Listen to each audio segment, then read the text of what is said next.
Good afternoon, everybody. We're here for a Sunday briefing from none other than our resident non-scientist expert. Gets everything right, keeps us informed. We'll get you a trophy someday. Maybe it'll be nicer than Mike Nice's plaque for being the three-time Smokeout Bugout champion. He Ooh. he waited a long time. I finally got him a plaque, and I thought it was going to be much bigger than it was. But we'll sort that out another time. Steven, welcome to the show. Nice to have you back. Thanks. I'll take a card. That would be cool. Just Just like a a little, card, just a little yeah, card. maybe a metal one though. Make it like titanium or something. Okay, all right. What should it say? Just resonant, run your mouth, non-scientist. Yeah, yeah. Like a badge. Maybe we'll get you a Yeah. badge. I think we can make this a thing. Yeah, no, you could show up to places like Ace Ventura style with like just flashing the badge. Like, I'm a resident non-scientist. If you excuse me, I'd like to, help you out here. Answer any medical questions you guys have, but it's not medical advice, of course. Yeah. So you and I were bullshitting a little bit before the show. I went grocery shopping. I meant to just pick up one thing, and then usually I just grab like the hand cart so that like I can't buy that much shit. But then this time I didn't, so I ended up just filling my entire cart up with. And my biggest problem when I buy, like, I have a freezer full of like meat already, and then I get nervous to eat it because I don't know how long it's been in there. Right. And then I don't want to throw it away because I'm like, I bought this just to freeze it. So I find myself in these OCD pickles pretty often, Steven. I used to kind of buy stuff just so it looks good in the freezer because like I was into freezers long before the cryobanking stuff, and I always thought the play was just buy a bunch of shit, You're dude. the And weirdest dude I've ever met. You got into that job just because you're into freezers. That reminds me of that scene in It's Always Sunny when like they find some poop expert and the guy's just like, "Oh, I just like looking at poop." You're that fucking weird, dude.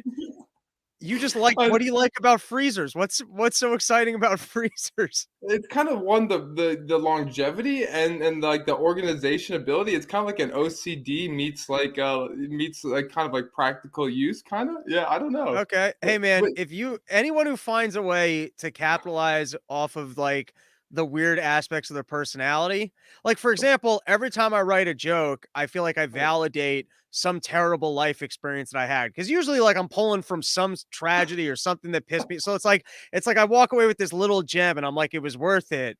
So you clearly are a little bit weirder and more OCD than I realized, but you just uh, love organizing freezers and you managed to make a job out of that. precisely just for a little bit in the pandemic, yeah, and then I got to use kind of like my background in biology to be like kind of like biology freezers, so they charge a lot. I love it. I had this incident at the grocery store. I might make this my new thing. I didn't do it, but I really molded over, which is whenever you're with a kid at some point, like they annoy you enough that you just have to kind of ignore them. That's the nature of hanging out with a Yeah. kid. But then when you watch silently and you haven't been around this kid all day, some adult dealing with that kid, you always think that the adult's being a dick to the kid just because you haven't been there all day. So in this case, some kid Right, was like looking at these spices and was like really, really into them. And I'm walking down the aisle, and the mom's like, "We gotta go. What are you doing?" He's like, "I want to get this Montreal, whatever." And the mom's just like, "I've never heard of that. We're going." And he's like, "No, it's really good. I want to get this Montreal." And I really wanted to butt in and just be like, "Oh, that's actually a really good spice." Like I just wanted to like, I had no business to do it, but I really just wanted to take the kid's side because I felt so bad for that kid in that moment. I'm right. like, this kid might be a chef and he's onto something, and like he's just The excited parent might have about. took a swing at you though, you gotta be I know. careful. Yeah, because Yeah, you got no right butting in. Like that's yeah. you know what I mean? But I might make that my new thing is just taking random kids' sides.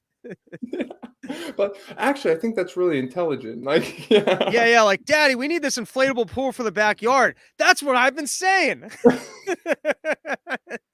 Yeah, dude. And "Yo, then if when someone can I could come over? I always wanted a backyard inflatable pool. Let's do this shit." You just high five the kid. you gotta have someone film it from, like, a different angle too. Yeah, Yeah, it's such a yeah. dick move to random parents.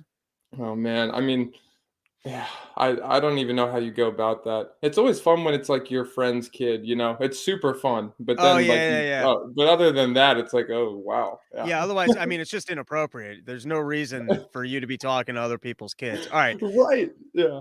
let's get into some news. Let's start with one of the most interesting conspiracy theories that people are trying to float out there is that Putin is the world's savior. And Fauci's been out there with labs. And so Putin realized he has to go into Ukraine, get rid of these neo-Nazis. It's like a comic book. There's neo-Nazis with biolabs that are in Ukraine. And so he's going in there like the Avengers to rid the earth of neo-Nazis and biolabs. And anything you see about civilian destruction is a lie. So what's your take on this biolab narrative?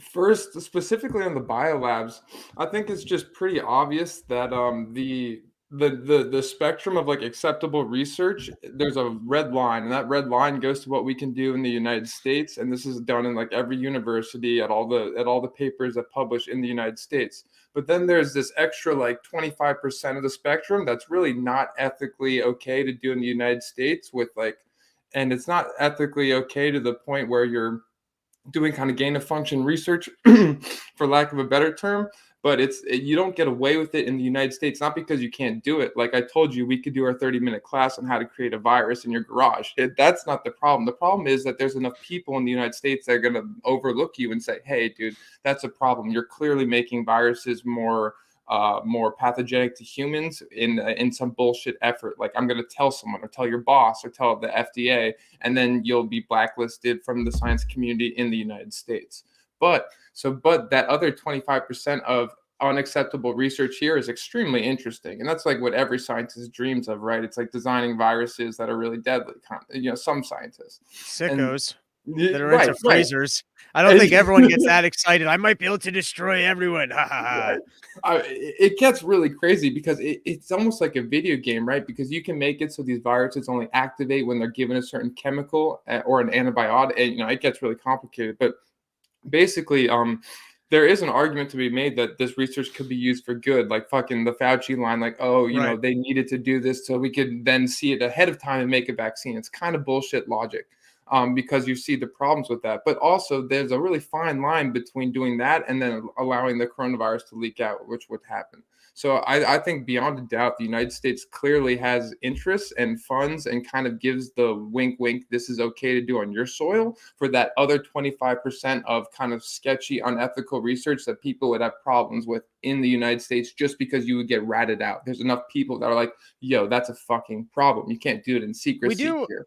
we do the exact same thing when it comes to torture, that there's certain things that we don't Interesting. do, so we just basically outsource it to like we'll just send a prisoner to some other country and have them do it for us. Interesting. Now with that being said, um why wouldn't we just do this shit in Alaska? Like if I was the United States government and I wanted to run any sorts of bio lab anything, I would go to the most remote area in Alaska. I'd have one of those secret bases, like envision what you see in a movie of Right. that North Pole base that's super secret.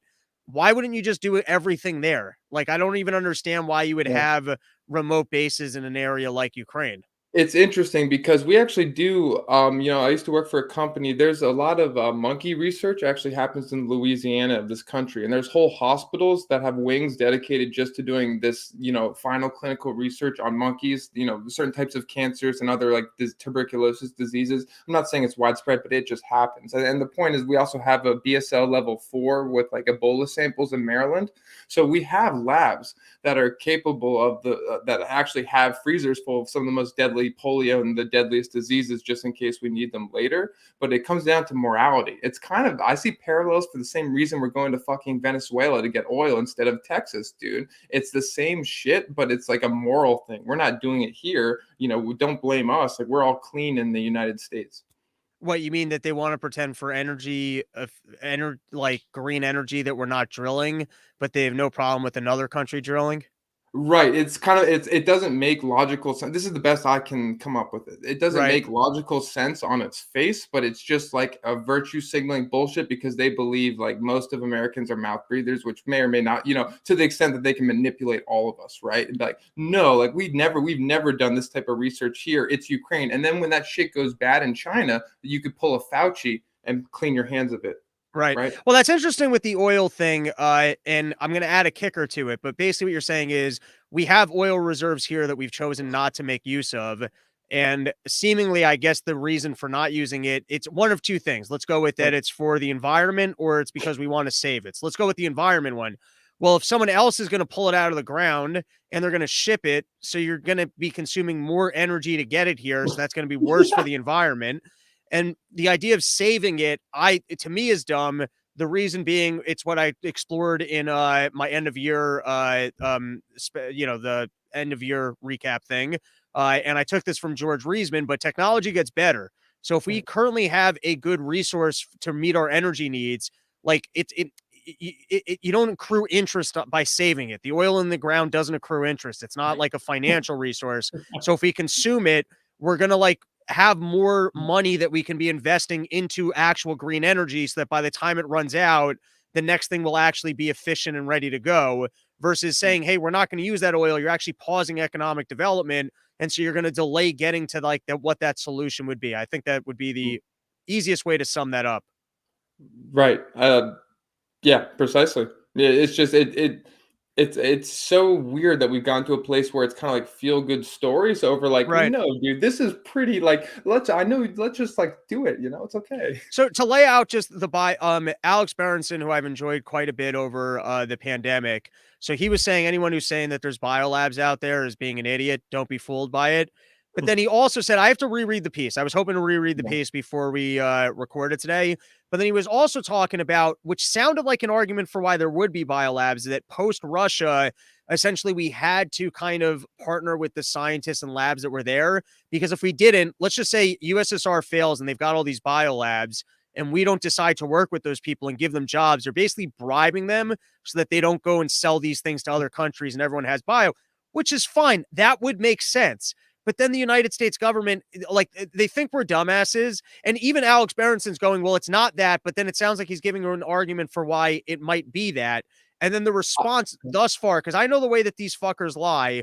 When I watched that video with, and I've played it on the show with the senator from Marco Yes. Rubio when he asked the lady, and she was like, well, we do, but, and then there was a new thing. I saw a headline the other day that they were asking the Ukrainians to destroy some sensitive materials. Like, it just seems to me, I don't know, it could be as simple as that we do have a partnership with them and there's a reason for it. But it does seem to me like and by the way, biolab might be a very loose term where I'm even falling for someone else's sucker game that like, I was about to say just to your point, and you were right, just getting to it. Excellent. That what I actually strongly believe happened is Ukraine has a lot of livestock, right? And I actually heard this kind of shilled by someone before. It makes perfect sense that you would have United States funded biological facilities to monitor zoological diseases or diseases amongst livestock. I mean, right, just the industry for protecting cattle and horses, and even just veterinary medicine is massive. And you can imagine in parts of the world like Ukraine, it's not just for pets. They actually need their fucking cattle. So if there was a disease that was wiping out horses or cattle, it would actually hurt them. So it makes perfect sense that back then we settled these biological facilities that are fully capable labs. And that's where Alex right. Berenson is getting this wrong. It goes back to our segment on how to create a virus, bro. It's not a function of supplies. To make a facility, you just need maybe $20,000 at most in a clean facility, right?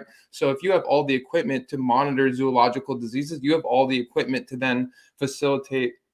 I don't want to say make a biological weapon, but there's a fine line between saying like, hey, we found this virus in cows that reminds us of cowpox that like now works like But smallpox. just to give the So flip side it's a to that, spectrum. if I Yeah. was the United States government and you actually have livestock issues that need to be researched out in the Ukraine, I would 100% go, oh, we've already got the facilities and we're already dabbling into this. It's like the same thing, the argument that we make with Iran of that if you're processing uranium, right? So you can say that it's just because to meet your nuclear energy needs, which, yes, is shady when your country's got massive oil reserves. But we also know that that exact research and functioning can easily duel for creating a nuclear warhead. This seems to me to be the exact same thing that if you already have a lab outside the United States government, you got a partnership with them and you're researching, cow farts and feces for whether or not cows are going to come down with the Yep. disease. You One call probably, away.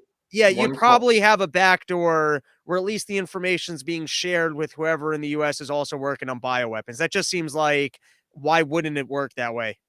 Dude, I'll tell you what, and like I don't want to give like too much significance to this story, but when I was working at Mass General Hospital at this like it was like a DoD sponsored Harvard Medical School laboratory, and the manager PhD I had during the holidays, we'd have this brass come in, like military brass with all these fucking whatever you call, the little flags. You see like Right. all the little pins, and they would hand them envelopes. And they were, and I literally asked the PhD guy what they were, and they were holiday handouts from the guys at the DoD because the lab did such good work with them.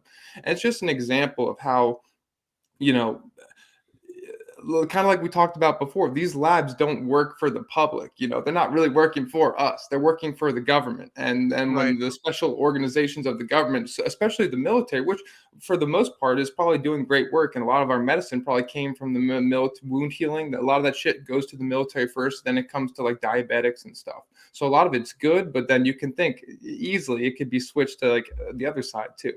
And I'm just saying the money changing hands just to show the cozy relationship, and that's illegal. That shouldn't have happened, right? But like that shit does happen. All right. So one, I gotta look this up because today I went to the gym I go to has two locations. I went to the other location. Last time I was there, I had to leave because I was asked twice to put on a mask, and then like I realized, oh, they're actually policing this. Now, lucky for me, the gym I've gone to, for the most part, they didn't really like it was just throughout all of Corona. Well, actually, when it was at its worst, I was kind of working out in the pool because they didn't make you wear like a mask in the pool. But for the most part, the gym was it was people that didn't care. Hey, it was like that there were some people that wore masks. The people that were wearing masks weren't tattling on the other people, and for the most part, it was pretty relaxed. 3 weeks ago, they started kind of policing it again, and now it's disappeared. Now, I would like to see, I'd actually like to look at this because now there's no mask mandates. There's nothing in my area. We're totally free and clear of it. I need to actually look up the numbers to see the actual reduction in cases, because if it's just as simple as that the government changed the law, it's amazing to me how like I went to the gym today and it was like 2 years ago. They're playing volleyball, no one's wearing a mask, it's normal life, right? Yeah. 2 weeks ago was not normal life. I'd like to know if the actual numbers changed, or like to me it's like such a mind fuck of how much of this was in our heads. Like when you're playing with a little kid and you're playing a game, like there's a ghost in the room, and so you do everything to play along that there's a ghost in the room, but there's no fucking ghost in the room. But like we all lived in the reality of like deadly virus for 2 years, and then just realized, oh, we don't have to play this anymore. So it's amazing to me. I was joking the other day. I don't have this joke figured out, but I was like they're calling it uh corona fatigue. So they basically went Yeah. from follow the science to is baby tired? Is baby like what fucking scientific metric is people are fatigued? All right, but as the story starts to unwind, we haven't seen Fauci in a while. We've got Um, people screaming left and right about possible that we're starting to see side effects. So I hand it to you to give us the latest on what's coming out on the vaccine and side effects. Yeah, and I'll just say, I was really struck. There's an hour and 45-minute long conversation. Just a quick shout out. I know your audience probably knows Glenn Beck. He did a long form conversation with Robert Malone, where Robert Malone really dug into some new research, and he gave some context into the long term side effects and the potential causes, which I think is really important because I know we tried to talk about that, but that was a little too soon. And he also referred to the high jump in deaths and kind of related that to he actually kind of rang the bell on this new form of high incidences of cancers, and this is actually coming out in pathologists in various cancer centers are actually worrying about this. But to rewind a little bit, we want to talk about the side effects of the vaccine. So the vaccines are the mRNA technology, and this is that new questionable technology that was rushed through. And as these documents are coming out and the studies are being done, the Pfizer's mRNA isn't just natural mRNA. What they did is they actually removed one of the four bases in that genetic material that tells our cells to make the original spike protein. They put in a modification. It's called a pseudouridine, so it's just a fake uridine. And the big reason this is important is because this modification actually makes it so the mRNA that gets put into our bodies that in the jabs that the nurses weren't even doing correctly to begin with, it actually sticks around weeks longer than anticipated. And this is really shocking to someone in kind of just the laboratory field, because traditionally RNA is very unstable, particularly mRNA. So much so that you need to do mRNA work in special rooms, and there's whole chemicals you use in the molecular biology laboratory to protect RNA because it degrades. And the reason you would want mRNA technology to degrade fast is because you're literally injecting in your body the directions to make that spike protein. And this is also coming out as the mRNA is found to last longer. It's going to express the spike protein longer in your system. And this is coming out in tandem with more information of just how toxic the spike protein is. And this is also in kind of the context of the heart problems, and also particularly getting the spike protein to go around to be septic in your bloodstream. And this could be a side effect of a maladministered vaccine on top of this mRNA that's modified in a certain way to make it more immunogenic, but it also lasts much longer than they previously thought. So essentially, in some cases, the mRNA vaccines are lasting longer and pretty much inflaming your body to produce excessive spike protein. So much so that your body's reacting to it. There was a lot going on there. All right, so I'm gonna give the stupid to it, which I think I understood. Yes. mRNA is sticking around in the body a little bit too long, and by function of the fact that it's sticking around in the body too long, it might be causing some problems. Precisely, and it's interesting because if we just went with a protein vaccine, we wouldn't care, because if you when you inject someone with protein, your body builds antibodies against it and then degrades it, and that's a tried and true method that works with any protein that you eat or you inject in yourself, ideally. But here with the mRNA, it's taking that extra step to take the mRNA to fool your cells to keep making a protein. And then so the problem is they're not really controlling how much protein your body is making and where it's making it, opposed to just giving you a shot with the protein. So it's really that scatter and unknown duration and sporadic duration of this cytotoxic spike protein that's not good for your cells to begin with. But yeah, no, you're absolutely right. All right, so we've got this mRNAs on the loose. People have been Yes, injecting in it. They're hanging out a little bit too long, trying to, way it's too long. curfew. They should be going back to their homes, getting out from being in front of the bodega, smoking their cigarettes. So the mRNAs are hanging out too long. What are we starting to see already? Like, do we have evidence of like like let's use this word cautiously. There could be a level of side effects that we'd all agree, all right, not a big deal. And then there could be a level of Yep, side effects where yep. like, oh, this looks bad. So I guess first part of the question is where do we stand now, and what are they starting to see? Like, what can we speak to as 100%? Like, there's always the hey, there could be a problem, which is the way the news likes to report on things. Things could, which is great because I've made this joke in different fashions. Anything could do anything. That doesn't mean much. The evidence is what's more important. So based on what we're seeing so far, like how much concern should people have, or how much do you think this might escalate or really turn into, like a red, like you can really just go, wow, they fucked up.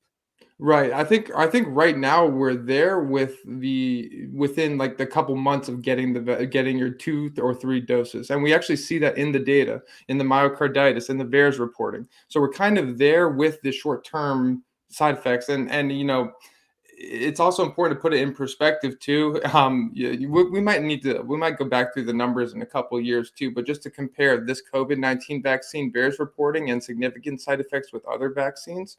But so I would say most of the problems I imagine would be in those first 2 months. So your question to long-term side effects, and now I'm going to do a little bit of speculation. This is also kind of going along with Robert Malone was saying, is that the problem when these mRNAs are hanging out in your system is that there's actually a potential that they can either get integrated, so integrated actually into your DNA. And this is rather speculative, but this has been shown to happen in the lab to liver cells, hepatocytes.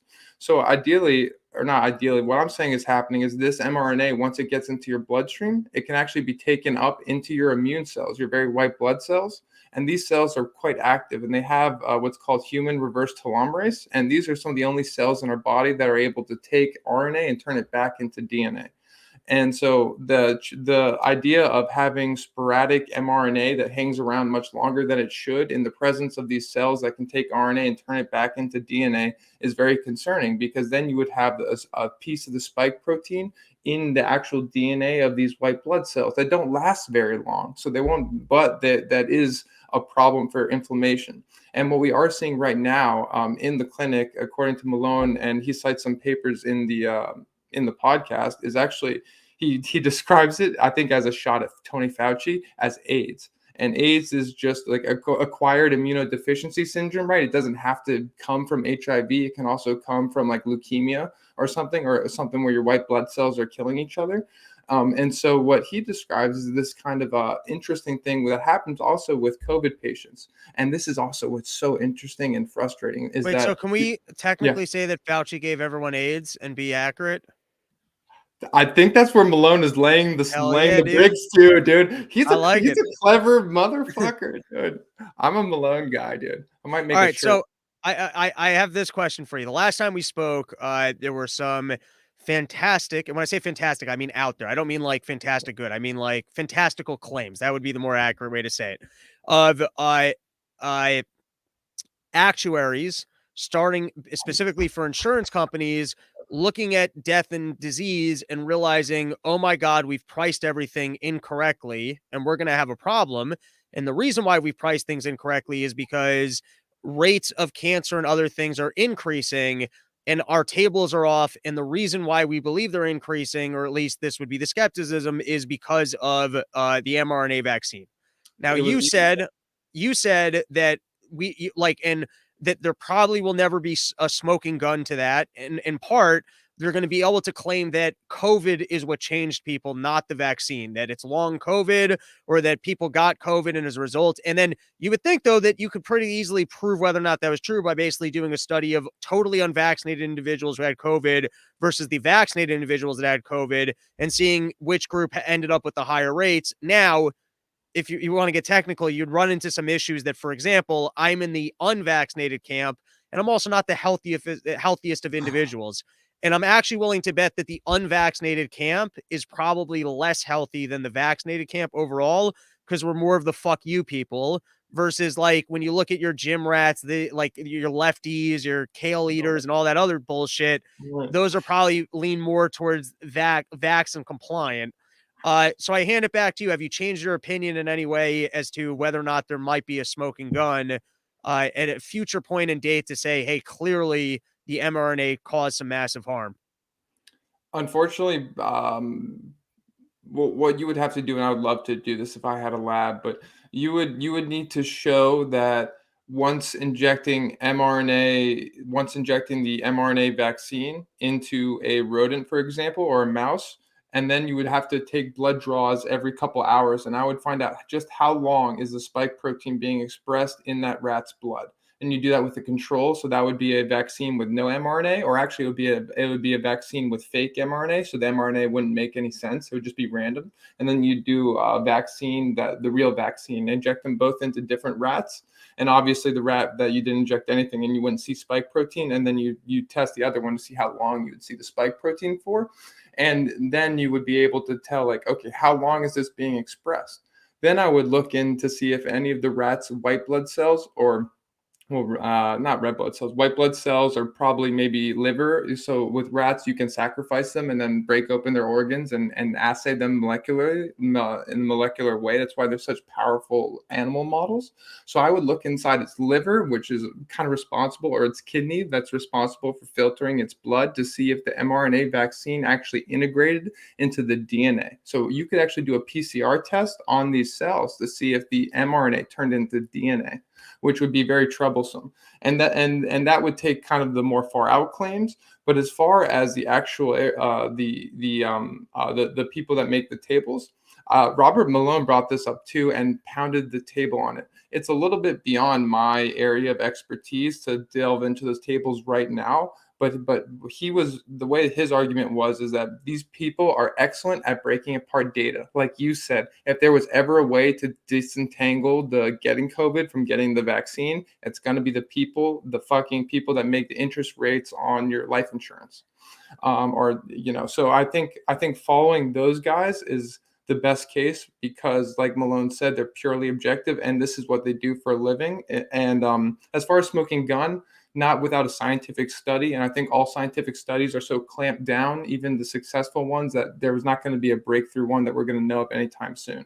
Maybe in like 10 years. It would never happen because insurance companies, it's what I've been talking about quite a bit with the ESG stuff, which luckily is a little bit more tempered at the moment. But the Right. socialism that there's so much government money in some initiatives, it's not about creating value in the marketplace. Yes. Insurance companies are highly tied in with government, and they're highly tied in with not having other people being able to compete with them, or even health insurance companies literally getting money from the government, getting funding. So this would never happen, right? I'm describing fiction right now. If we lived in a totally free market, it would be interesting if insurance companies brought a lawsuit against the United States government that by forcing by forcing people to get vaccinated, they changed the formula on the way that they priced insurance, and like there were financial damages for the fact that they couldn't cover people's insurance. Now that would never happen, because if I was I the mean, United States government, I wanted to hide my ass, I would just cut them the check and say we're going to cover it. Like, you wouldn't let that go public, but that would be an interesting way, because I know that we can't sue the like people won't be able to sue the vaccine companies for damages, but there is something interesting about if government forced like a certain number of individuals to do it, which then led to their models being incorrect. I wonder if there would be some. I'm not a lawyer. It was an interesting idea that floated through my brain. I love that idea too. And that sounds like the craziest idea. And like, to only make that true, you would have to say that the government would force tens of millions of people, but that's exactly what the What fuck they they did, yeah. did. That's what they did. Yeah. All right. So before we, did you have anything else on this particular topic? If not, well, I'll hand it to you first. Did you have anything else on this particular topic? Yeah, no, I mean, I think it's good. I mean, it just keeps getting a little bit crazier. I think it's nice that COVID's over. This and it's annoying because I guess this is kind of how it always works. The virus comes, it really hits you hard. It hits the older individuals, the people that are going to suffer from it. And it's really our reaction that was so disgusting and made this like the worst thing ever. Agreed. All right, so let's take a couple comments and then we'll move into our next topic. Before we do, want to plug Sheath Underwear. Use promo code RYM. You get 20% off. Steven, if you haven't sheathed yet, I'll have to send a couple pairs over your way, because Nice. it's a better lifestyle. You start and you live in the hot weather. I am sure you're a fit guy. You do some exercise. It makes for a better life. Before we hop into the comments though, also Summer Porch Tour. I am putting together some big dates. We're going to full WWF style. I'm hoping to make these quasi festivals with whatever gigs I can afford to get them out for. The Shedcast guys doing a rap concert, hopefully bringing other comics along, doing live podcasts. I'm really trying to do like full day events on weekends, or find cities that I can fly out to and then stack like Friday, Saturday, Sundays, everything's that are 3-hour drives. Here's what I got in the works so far. We'll probably be doing the biggest blowout event will be by Max's. I got a coordinate event that's probably going to be the end of summer sandwich spectacular. Most likely, I believe I have a Florida destination in the works. It will be Northern Florida, Oh. and I'm looking to do that early summer before it gets too fucking hot. Then we're going to have a near Denver out in the forest. I'm working on a California. I'm Yep. working on one all the way up in the middle of fucking nowhere in Washington State.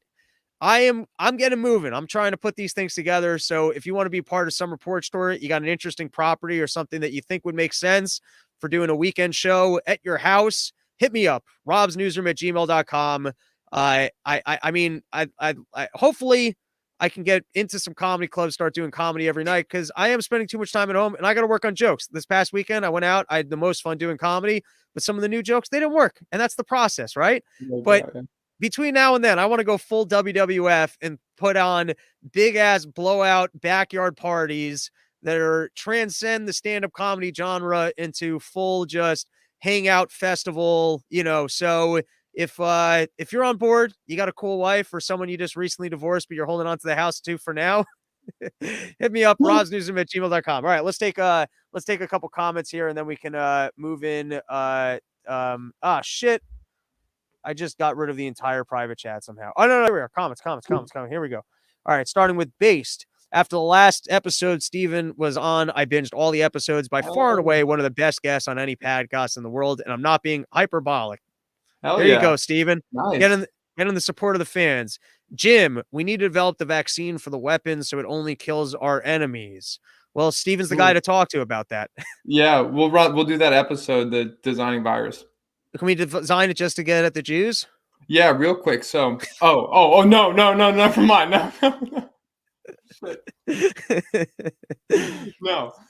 uh, dirty Michael. I didn't pretend there was a deadly virus, not after the first 1 or 2 months when it all started to seem absurd. Robbie knew it was bullshit the whole time too. Mostly, I was a bit of a bitch in the first month. I panicked a little bit. I enjoyed panicking, and then I have ADD, so I got bored with panicking earlier than everyone else did. Based, I lived through the Melbourne, Australia lockdowns in 2020 and escaped the US early 2021 before vax border controls went into effect. Smart. Last comment, and then we're going to move on. Based, is there a danger of shedding from injected to the non-injected? I don't know the exact term, but Steven does. On that, if I'm putting my dick into these dirty vaccinated bitches and I don't use a rubber because I'm drunk and I'm out of blue chews, and I've been flicking it a whole bunch and trying to get it hard, and I'm like, let me just mush it in and we'll figure this thing out. Can I end up, because I know that the vax, it concentrates in women's vaginas and it gives them heavy periods and ruins their ability to procreate. So if I'm putting my premium unvaccinated penis into one of these dirty vaccinated bitches, am I going to get their mRNAs all over my dick? It's interesting that the mRNAs are lasting longer, but in order to do so, you would have to mainline their blood, and that's only under the circumstance that the jab was given incorrectly, and some of the jab made it into the person's bloodstream. Okay, good. So I can have unprotected sex with vaccinated individuals. All you want. Thank you. Dr. Steven says it's okay. But is there shedding in any other fashion that the unvaccinated would have to be concerned about? Yeah, no. So the vaccine is really interesting because it is a pseudo virus, but it doesn't replicate and it only produces the spike protein. So it's really just like it's a little protein, and you can't really shed the protein. And even if like I guess even if like some way you could, it wouldn't matter. All right. So I think you wanted to switch gears entirely here and give us a little bit of a lesson in crypto. I believe that it was specifically that I said something on an earlier episode about government's ability to potentially outlaw or seize Bitcoin in a way that would erode the value. And you texted me instantly. You were outraged. You're I like, did. Rob, you don't understand crypto. It's not possible. So I'll hand it back to you, and you can tell people what I got wrong and why you were criticizing. Yeah, so I guess just on that point, I just get frustrated because a lot of people, cryptocurrency's gotten to the point where people think they know, and it's almost embarrassing to ask questions or to back up and say you don't know. And so, what I see a lot on like CNBC and a lot of suits say, and a lot of people are fearful of the government seizing your Bitcoin, and a lot of people will bring up how the government kind of seized gold in the 1930s and confiscated gold and said, "Hey, you have to return it to the government, and we'll pay you a little bit per ounce." And then they made a gold standard. But what I had a problem with is that the government can't seize Bitcoin because Bitcoin doesn't exist, and it's kind of a hard concept to get your mind around. But all Bitcoin is actually a Excel spreadsheet that lives online. And all this spreadsheet is a spreadsheet of transactions. So it originally started with so many Bitcoins. Person A sent to person B, and then under that, person B sent to C, then C sent to A. And anytime any one of those people want to check how much Bitcoin they have, the computer or the internet just reads through that spreadsheet, and at the end it just calculates, okay, so this wallet person this has this much Bitcoin. But the cool So I thing had is, yeah, But I gotta ask, if let's just say the United States government were to make Bitcoin illegal, right. so they would seemingly all everything, and I'm one of these dumbasses that doesn't actually have their own wallet. So Coinbase, Gemini, boom, gone. They've seized all of my crypto, which that would actually be deflationary for crypto. So everyone who had their crypto in a wallet, if everyone like mine just got seized, yours would potentially actually be worth more, Can I comment right? on that real quick? Sure. Yeah, yeah, so that's a great point, let's definitely get into, like, centralized wallets versus decentralized wallets and the benefits of keeping on an exchange where you can earn yield versus, under your keys and, like, your Bitcoin. So you're absolutely right that when you hold it as that this exchange couldn't necessarily seize the Bitcoin. Full stop, because there are some issues with property rights in the United States, and this is still, and it's very hot topic, obviously, with the executive order coming out. But a full born seizing of your Bitcoin or your assets wouldn't happen. That being said, what they could do is say that if you want to send that Bitcoin to No, they any would force you to address. convert it. Here's what they would do. They would say crypto doesn't exist, so we're going to exchange it at the following rate. You will have a digital wallet, and whatever money you had is now going to. It's like the same way when you don't have a choice when a stock does like a reverse stock split or like the other way. They'll automatically convert your crypto. You'll have a wallet with your cash. But the point I would make is that, well, all right. Step one: if Yeah. government were to outlaw Bitcoin, now, it could be that there's international market for it, like fucking pirates, that I know that if I left the country, I could access my Well, code. well, And what do you mean outlaw though? You have to be specific. Like no uh, using it, no buying it, or no sending it peer to peer, or I mean, I guess they could do like what they did with weed. I liked weed. There was no reason for weed to be illegal, yeah, but they can make it that it's illegal to transact in it and that you'll get put in jail if you do transact in it. They could. And interesting. and they Okay. could say that there's a threat to national security and people using this other currency. They'll talk about terrorism or how we all, need to support the dollar because that's American, that we have a currency that works, whatever the fuck, however they want to present it. If they Mm, were to decide to make Bitcoin illegal, I would have to. Well, okay, one, that would devalue the value of Bitcoin because you would yeah. have less access to it. There would be less demand for it. But the scarier thing would be is that the United States government has tremendous resources.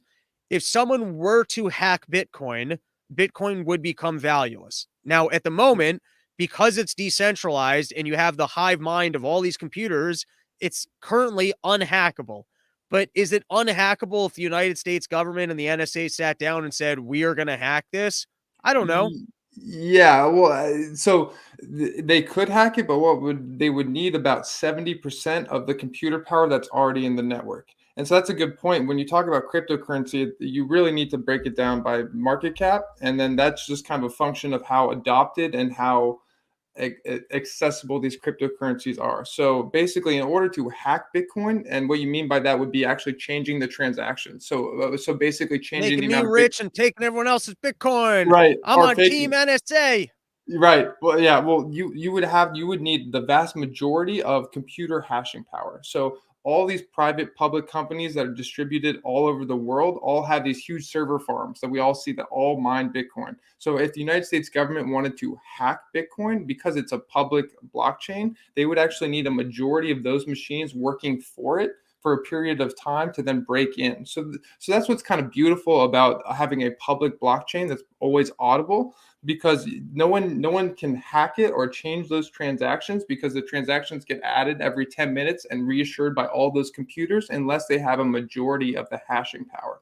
But that gets into the differentiation, because some other cryptocurrencies like Solana or even Ethereum to a certain extent are more centralized. And when you're more centralized, that means those miners or the people that you have to influence to change the blockchain or the code are easier to get. Does that make sense? But Bitcoin is, like you said, it's kind of a hive mind, but it's also very individual, because everyone's out to get their own money and reward. We're actually competing to get the reward in Bitcoin.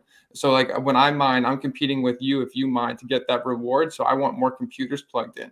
So if anyone was to hack it, they would need a majority of those computers. But back to your point about the exchange just blanket selling and saying, here's cash.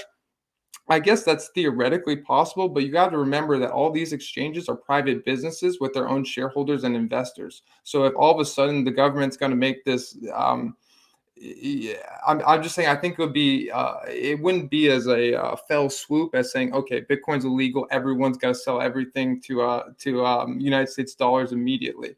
As you've already seen, some CEOs of these exchanges have already spoken up. Like the CEO of Kraken said he wasn't going to ban Russian addresses. Like there's already pushback from these exchanges, and I'm not saying there are saviors, but what I am saying is it's not as clear cut as, hey, blanket sell, there's enough liquidity, everyone just gets United States dollars and we're going to pretend it never happened. Because again, back to that decentralized computer model, the government can do all they want with these centralized exchanges, but anyone that has it on a decentralized exchanges or just knows their password will always have access to that Bitcoin. And to your point, of course, the price would absolutely tank if the United States came out and said we're going to ban Bitcoin, but it's important that Bitcoin will always hold some value because it's going to be used somewhere. And I'm not trying to be like Pollyannish, like you'll still be able to buy shit with it. But my point isn't that the price isn't going to take a huge hit. It's that you can't just wish it out of existence. And it's to the point where it's based on certain feedback loops and these decentralized computers we were just talking about, where it's not, you can't just fell swoop and say, hey, You know what I got to do, never Steven? Let's open up a comedy club slash brothel slash, I don't know, casino in El Salvador, right? Yes. And let's create a town called Bitcoin Village. And that will be the place that no matter what happens in the world, you can always spend your Bitcoin. Dude, that's It'll be like a Disney World for Bitcoin. Dude, AMC started accepting it. I actually have some plans. I might open a Lightning store where I'm going to use Bitcoin Lightning only and not accept USD. And then I'll just have about like the top 40 convenience items that people buy, and I'll just sell it in little packages, and people will scan the QR code and pay me in Bitcoin. You mean like a bodega? A Bitcoin bodega? Yes. Can we make that name? Go right now, bitcoinbodega.com. I'm not even kidding. I went in on this. Bitcoinbodega.com. Only cigarettes and boner pills and Red Bulls and Sheath and Yo Delta and hell yeah, Kratom. There you go. Yo Kratom, home of the $6 kilo, but you'll be able to get it at bitcoinbodega.com. Oh my god, man. We can start that. We can just start that as a website. Basic goods for sale, priced only in crypto. Seriously, right now, can you see if that domain's available? I would do it on my phone, but my phone's dead. No, absolutely. I'll bullshit. I'm not even kidding. Go look up that. Go buy that domain. And we can use BitPay. There's very accessible ways to accept cryptocurrency, or we could get our own. Yes, I like this. All right, wait. Let's see if this domain's available. I'm gonna buy it if it is, unless one of these people in our chat beats me to it. Yeah. Oh yeah. You can buy domains on Wix too. I'll look that up later. I like that. But I just think it's a no-brainer, dude, because you have free marketing. Everyone that's into Bitcoin cryptocurrency to support the cause and to spend their crypto. Can you do all the work on this? I'll advertise and do the marketing, and then I'll take a small percentage, not a big one. What do you think about this though? I'm thinking we only do in person because I don't want to fucking ship. Like they got to come to us, you know. I don't know, and then we'll have like pop-up shop. I don't know. We'll figure it out, you know. How come I'm not finding the Google domains thing? You know how many domains I own on when I've had like random ideas for some company that was going to change the world? All right, let's see if this exists. All right, this could be a little bit looser than what we normally do. Oh, there's one in New York City, a Bitcoin bodega. Photos of Bitcoin the .com is just not available, and it's not for sale either. Maybe it's in use. You can do bitcoinbodega.us. .online, .tech. All right, I'll come up with the new name. It was a good one. Yeah. I'll come up with the new one. All right, so what were we talking about? You were going to tell us the difference between Ethereum 1 staking and and coins. Do you have any other pushback? Because I think it's always really interesting. Because I think if the U.S. government decides to get rid of Bitcoin, I would not underestimate our adversary here. That I'm not saying it will get there, and I'm not saying that because of natural causes the government won't end up in a situation where they have to accept it, which could be that like it could. As a total theoretical, if we're just pulling shit out of our ass theoreticals here, it could be we get to a point where pension fund like people accept Bitcoin, and so it becomes like collateral. And it actually becomes something that people use to back their dollars, even the United States government. Like Bitcoin could be here to stay. But in just the realm of possibilities, there is a possibility that the United States government goes, we do not want this. And if it bans it, here would be the study, because China banned it. It didn't affect the value of Bitcoin. Would this ban Bitcoin, or this would ban every cryptocurrency, right? Or Bitcoin I would know. If I had to guess, they would keep whatever cryptos they're in with. So what I mean by that is you would probably have a United States digital, you'd have a digital whatever, and then you would have some favored classes, which means like when JP Morgan does the equivalent of like an Ethereum type thing, so that you can do digital contracts. Right. Like, so you'll have your favored individuals and institutions. I'm talking theoretical. Mhm. They'll say that the world of crypto is unregulated and it's dangerous, right? And so therefore we're getting rid of all of it. It's banned, but you can convert it to your whatever.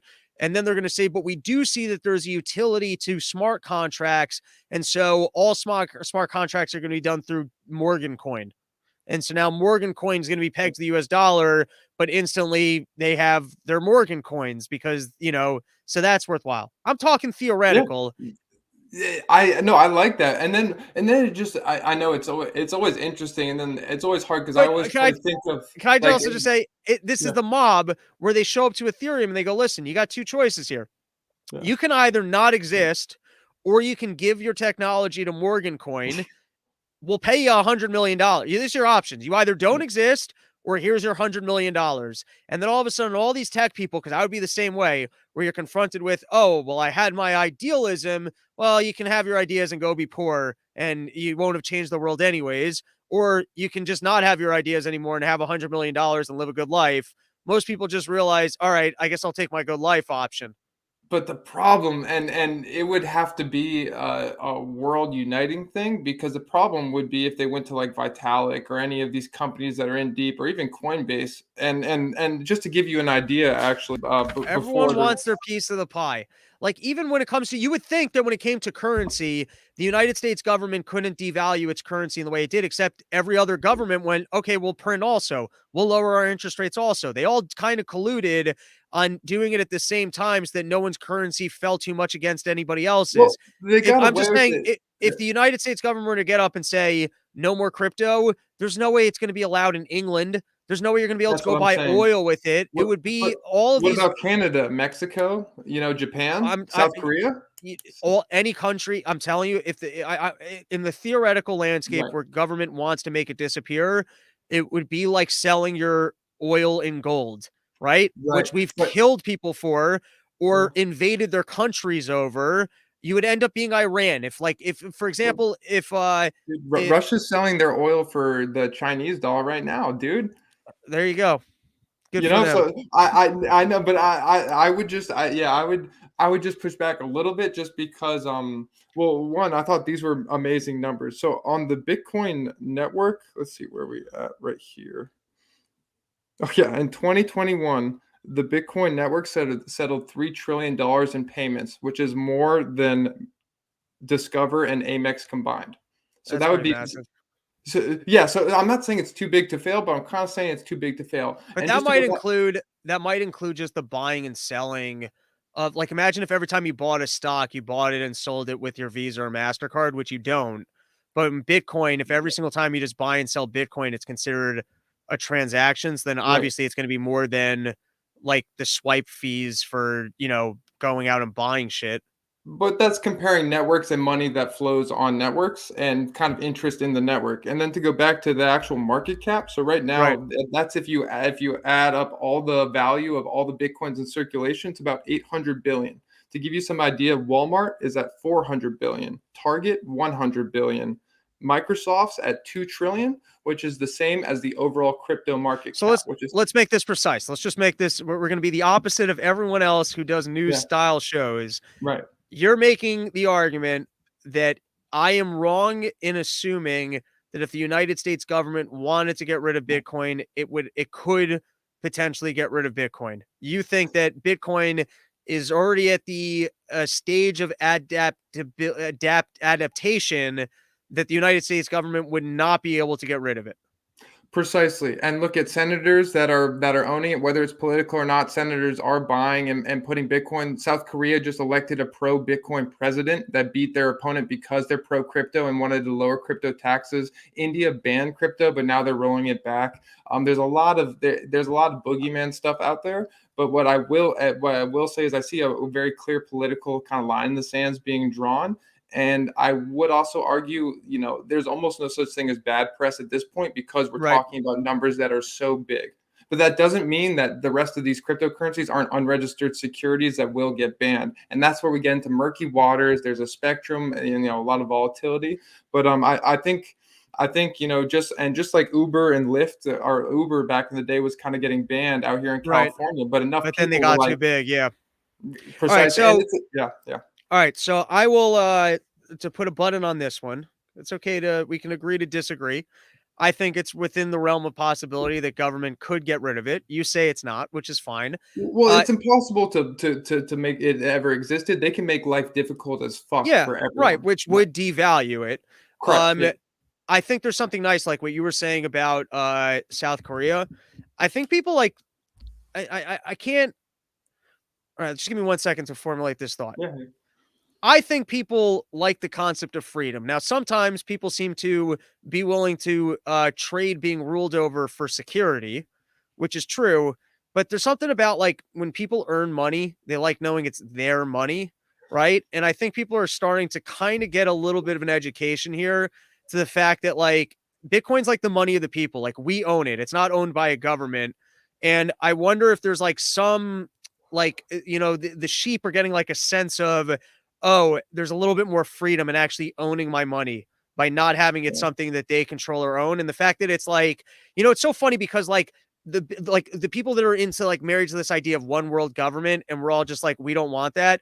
Bitcoin is kind of theoretically a one world money, but like Yeah. that, it's almost like the story of like the Tower of Babel in the Bible. Maybe that's funny because I was thinking religion too, but you go first. No, so basically, people, the story, at least from what I remember from grade school, is that they're building this tower because they want to go reach the heavens and kill God, and so God made it that everyone started talking different languages, and so the tower fell apart, right, because they couldn't communicate anymore. Apple, I got it. Now, Yeah. money in a way, it's a language, and there's something interesting if suddenly like the people, we all have this one money that doesn't need to be converted. It doesn't it's not in the hands of government, it's not in the hands of banks. And I wonder if people just in like instinctively are almost realizing like, hey, maybe that would be really great. Maybe I don't need the government in between me and other individuals when I want to just make a transaction. Like, because it's a little bit different than like it's almost more security. It's like government's coming in and they're saying we can offer you more security by being in control of money. And it's like, yeah, but there's inflation. My money keeps being worth less money. Like that doesn't I don't like that. And I don't like that you can seize it. So I just wonder with what you were saying with South Korea, if like instinctively people are just starting to realize like, hey, maybe it's worth having money that's not government money. Right. Bro, that's literally, I have it written down here with a big one. And that's part of the definition of cryptocurrency. It's using computer code based rules for currency. So Right. literally making the rules for currency that are based on computers. So guess what? I'm following them. Leonardo DiCaprio has to follow them, Right. and so does Obama.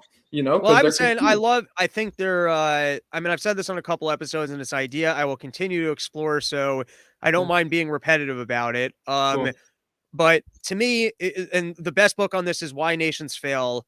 The United States government is the failed experiment of having a government restrained by a document, because we all have our compulsive brain. We make mistakes. And so sometimes you can sit down and like you make these rules for yourself, like, oh, I'm not going to eat cake in the morning, Right. right? Yep. Yep. It's Yeah. easy Yeah. Yeah. because you can pre-plan your day In and the go, moment. it's Yeah. smart of me that tomorrow, but then in the moment, eat cake. Government's the same way. Hey, government's not going to overstand its reach. It's not going to print money. And we can all come up with those ideas, but then in the moment, they just do it.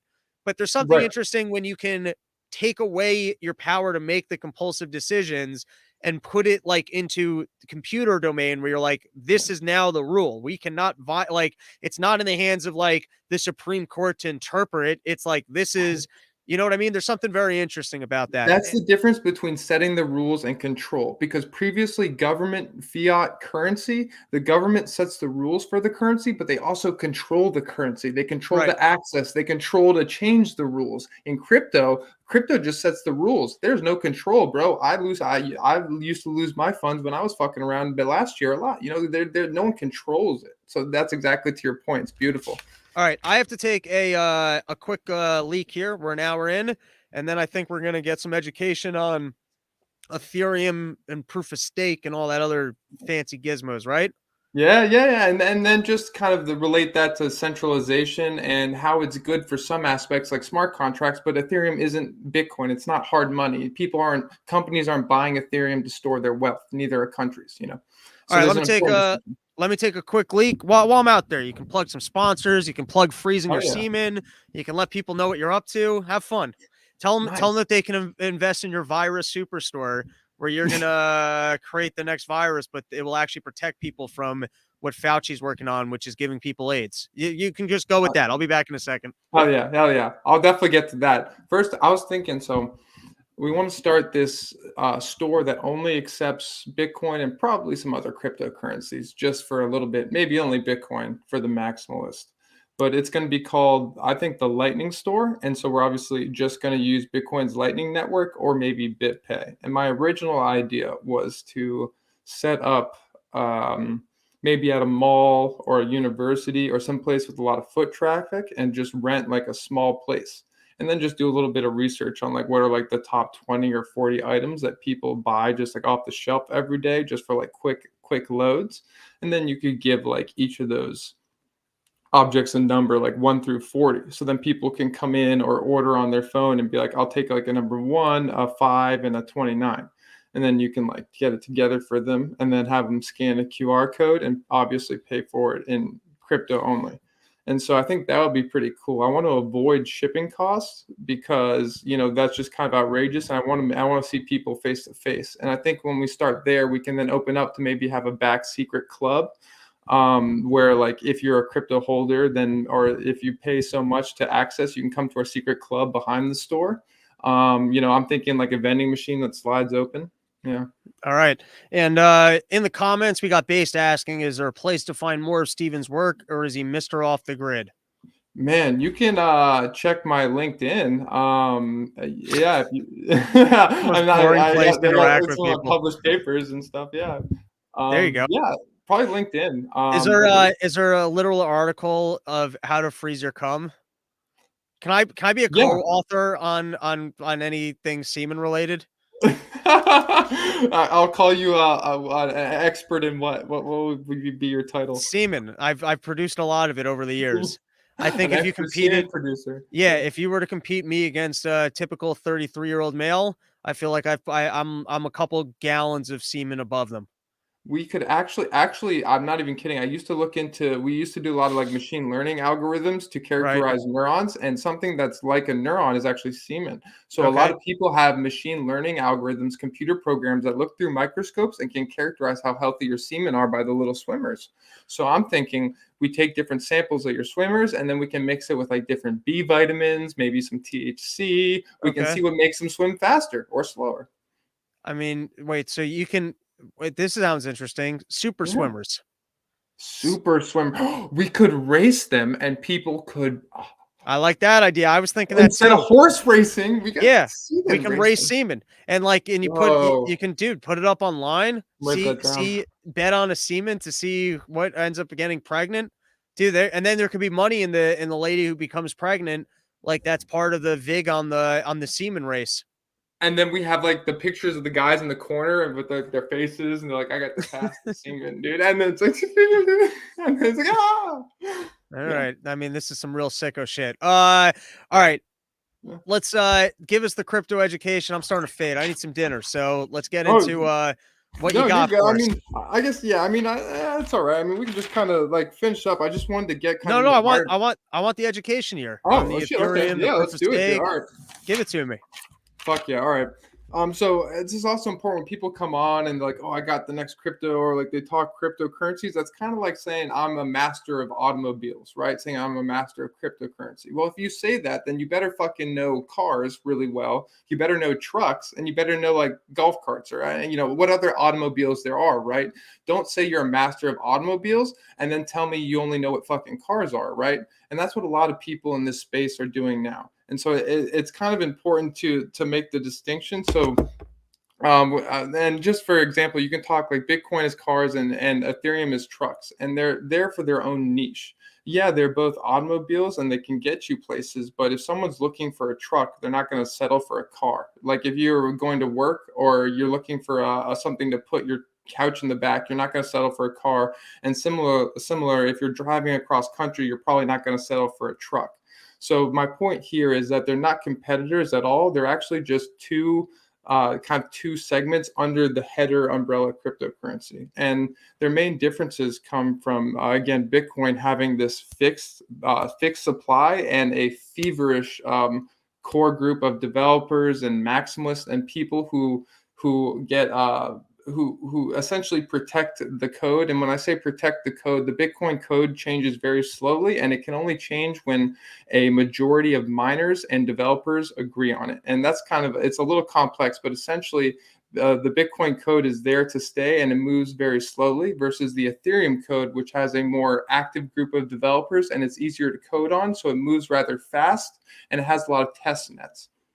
And so just back to their own niches. So Bitcoin is this hard money, this store of value, this inflation hedge, because innately it has a fixed supply. And because of that, you see more countries and companies viewing it as such and adding it and kind of this dollar cost averaging investment strategy. And so the next question is, so then what is Ethereum good for? So Ethereum's blockchain is actually capable of doing a lot more data. And so instead of just sending transactions like you can with Bitcoin, in the Ethereum blockchain, you can say, I want to send this transaction if this happens, and I want to link to this. And then if this happens, we'll have to send this transaction to this person. And essentially what that is it's called a smart contract. And it's a way to kind of code computer programs within the actual transaction, which then makes Ethereum a lot more amenable to doing things like decentralized finance, to getting loans, to playing games, and to also even creating NFTs and other tokens. So it's really kind of I don't want to say apples and oranges, but they are in two very distinct niches, if that makes sense. I mean, I dig it. I'd love to see Guy Swan's face right now as he's pulling out his hair, being like, "No, Bitcoin for everything. The other things are fucking shit coins." But No, but I'll let I'll let I you think, debate him sometime. yeah, I'm I willing to think admit that I don't know everything. I don't want to put this in Guy's mouth, but I think he would agree. And I've listened, I listened to his podcast. He's an excellent mind, awesome guy. I would love to chill with him. I would think he would agree with, because Ethereum has a bigger blockchain, it's not as decentralized. So with Bitcoin, you just plug in a computer or now a more specialized miner and you're mining. With Ethereum, it takes a little bit more computer power, and because of this, it's a little more centralized. So I think he would argue though that all the functions of all these other shit coins, there can be secondary layers, I guess, on top of Bitcoin to Right. accomplish those things. The, I think I might be putting yeah, words in his mouth. Like I but I said, think, yeah. David, I buy crypto because I like it. I own more Bitcoin than anything else. I own some Ethereum, and the other ones I buy like lottery tickets where I like the Yeah. idea of it, but I don't do my homework and I can't tell you the specifics. I guess my point is that you just Yeah. don't need Bitcoin for everything, because some things don't matter if they're centralized. If you're playing a video game, for instance, I much rather use Solana or Ethereum because it's instant, it's fast, and Right. I don't care if I lose my skin in my video game. Does that make sense? Okay. Versus coding this type of NFT stuff on Bitcoin would really muck up the system and actually add a lot of shit to the blockchain that we don't need.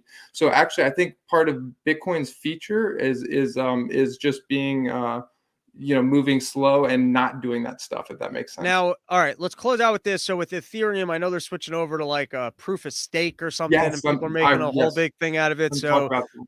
why don't you give us the education on what the hell that means? Yeah, really important. This goes right to ESG. And so you'll hear a lot, and even Europe is voting to ban Bitcoin because it's environmentally unfriendly. So what So are the facts? stupid. Right now, 50 to 75% of Bitcoin mining is renewable energy. And that's according to the New York fucking Times. So that's the worst case scenario. So a majority of the energy that powers the computers for Bitcoin mining is renewable. Why? Because you want the lowest cost energy. In fact, Bitcoin incentivizing seeking the lowest cost energy, which is renewable energy.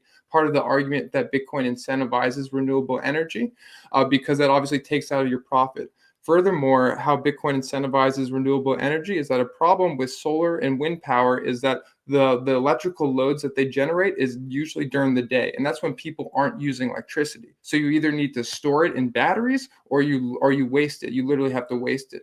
So to incentivize more of this electrical power that can be wasted during the day, the excess load that's There's a not being use for it. Precisely. So they Interesting. get to monetize the excess load, and this all right. And that's just one example. So it actually incentivizes renewable energy by saying, hey, if you'll never lose money, you'll never waste electricity. And but furthermore, and that's where proof of stake comes in.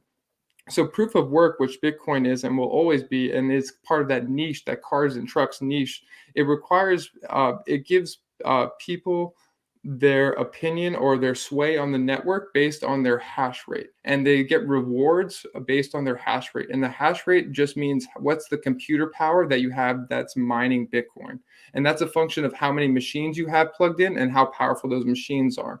And the more powerful and the more machines you have, the better chance you have of verifying transactions and getting paid in Bitcoin.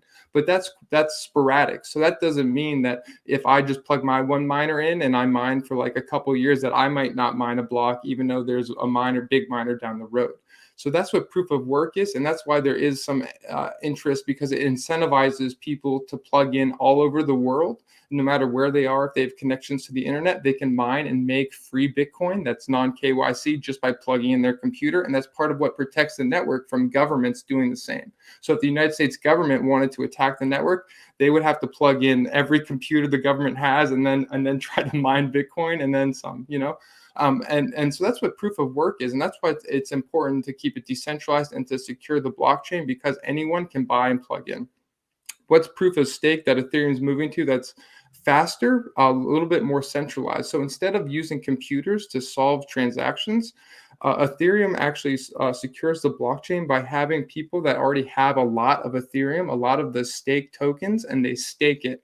And what staking is locking those tokens away from your digital wallet to secure the network. And so when you stake tokens, you will receive about a 5, maybe 10% yield. So you'll get rewards of those tokens as you stake your little tokens to secure the network. And because of this, it doesn't. Oh, it's my cat. Because of this, it doesn't take the computers, highly powered computers that have to solve the crypto problems. It actually just relies on lower power computers that just reflect the amount of Ethereum that's already on the chain. And I have a problem with proof of stake, to really boil it down, because it rewards the rich with more sway on the network, as well as rewards for verifying blocks. So if Oh, you already have interesting. Right. So if you already have a lot of money, all you need to do is buy Ethereum, and now you're You can getting stake it. more. Yeah, Right. you're getting the same percent, but you're getting more of that flow back just for staking your Ethereum. And on top of that, you're getting a more say in the network. So that's good if you're a good actor, but if you're a bad actor, you can then Right, keep we're doing game that. theoring that, like, for example, the Right. Federal Reserve could go, "Hey, we're adopting big Ethereum," but Right. since it's not decentralized, they could basically buy up enough of it to rig the rules. And then they would centralize it, and unfortunately based on Ethereum's code, because we don't set the rules, the computers set the rules. That's legal. That's Right. game theory, bro. They could do that shit. But if they wanted to try that shit with Bitcoin, they would have to shell out way more money to buy extremely powerful rigs that there aren't even enough of. What? Hey, China, give us a lot of your Bitcoin mining rigs. We're the US government. Fuck off, Right.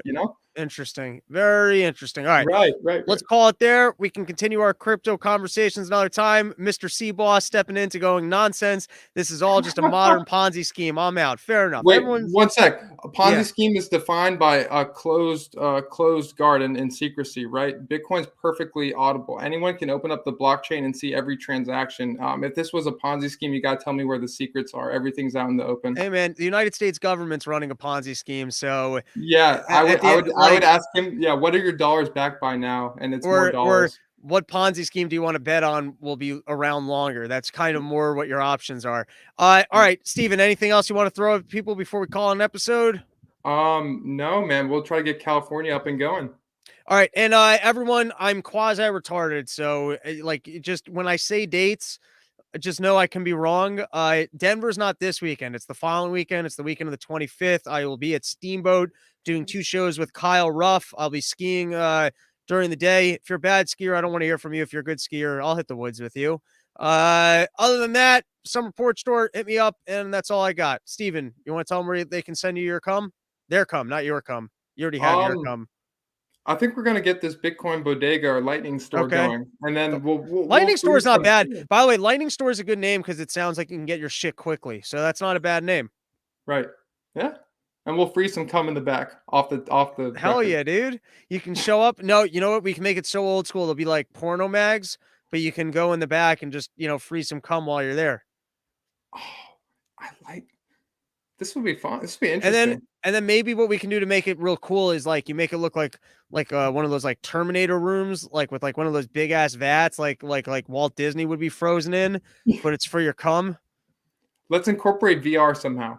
Yeah, yeah, where it's like you put it on so you can talk to your cum while it's like traveling into the thing. We make it a whole experience. Like you really get to experience storing your cum for maybe like a future generation when there's no males left on the planet and they have to go to this lab to get some semen, and you might be the last human semen left. Like it'll be like you took DMT and you hallucinate this whole journey of your jizz. I'll write it. It'll be great.